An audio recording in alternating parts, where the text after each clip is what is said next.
Pharmacokinetics, Pharmacokinetics,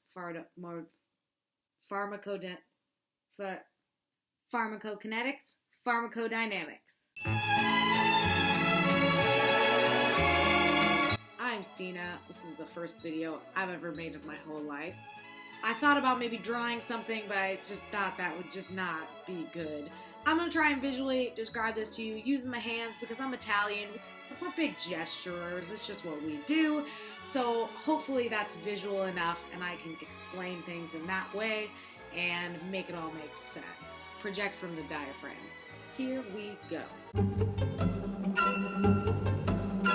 Adenosine is for our SVT patients, the supraventricular tachycardia.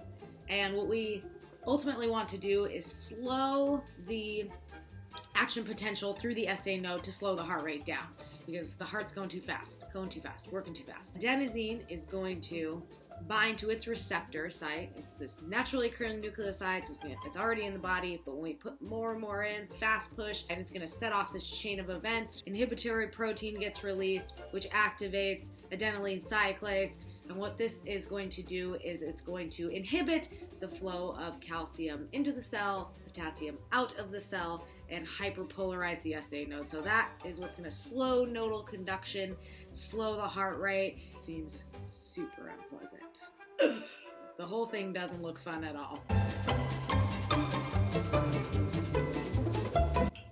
Atropine. So for the opposite problem, but works completely different. So if you have someone who's bradycardic, basically what we're trying to do is interrupt, put the brakes, stop the car, put it in park, stop that parasympathetic nervous system, rest and digest, the slowing of the heart rate, sleeping, things like that. It's going to inhibit the signals from the PNS. The vagus nerve releases this neurotransmitter acetylcholine into the heart where it's going to bind to muscarinic receptor 2. The atropine, however, is going to interrupt this. It's going to bind with the muscarinic receptors competitively. It's going to get in there and just block. So all that's left, because acetylcholine is what the parasympathetic nervous system uses for that rest and digest mechanism, all that's left is the sympathetic nervous system to get in there and do its thing. Heart rate increases, pupils dilate, ramp everything up. Fight mode. Conduction velocity increases, our heart rate goes back up again. That's what we want. So now for something completely different, moving on to ketamine. Dissociative anesthetic, also a club drug. Kids these days.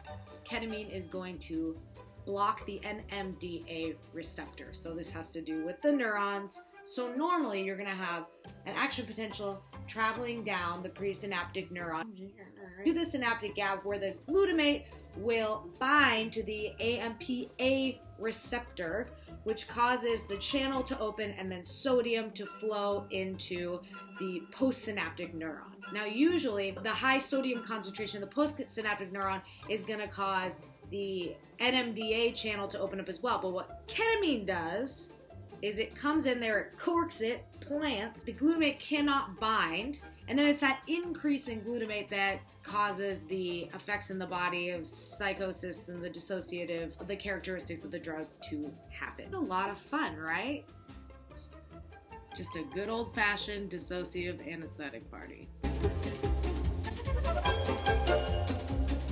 Moving on to NARCAN, naloxone. This is going to reverse the effects of opiates, and what the opiates do is they cause this rush of endorphins in the brain. So the opiates bind to receptors in the brain. So what the NARCAN is going to do is it's going to go to those same receptors in the brain. It's going to competitively bind. It's going to plant in there,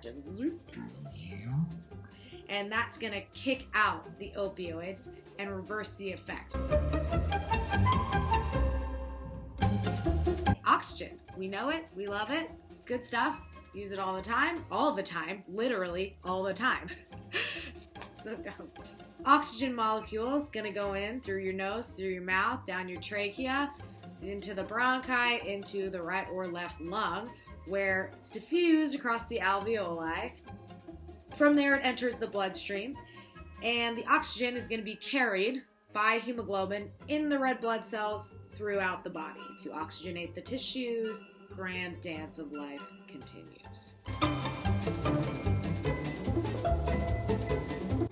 So anectine goes back to that sodium-potassium pump we're all obsessed with. Usually you've got your sodium and your potassium flowing in, flowing out throughout the day, all the time, so you can move. That's what allows us to contract our muscles. So basically, what anectine does is it goes in and it props open the potassium channels. It just opens up the floodgates, so then this system is interrupted, causes this enormous potassium dump throughout the body, and that is going to cause the systemic widespread paralysis of the body. And that's it for me. Hopefully you and I are the only two people on earth who will ever see this video, but hopefully this all made sense, and that's gonna do it.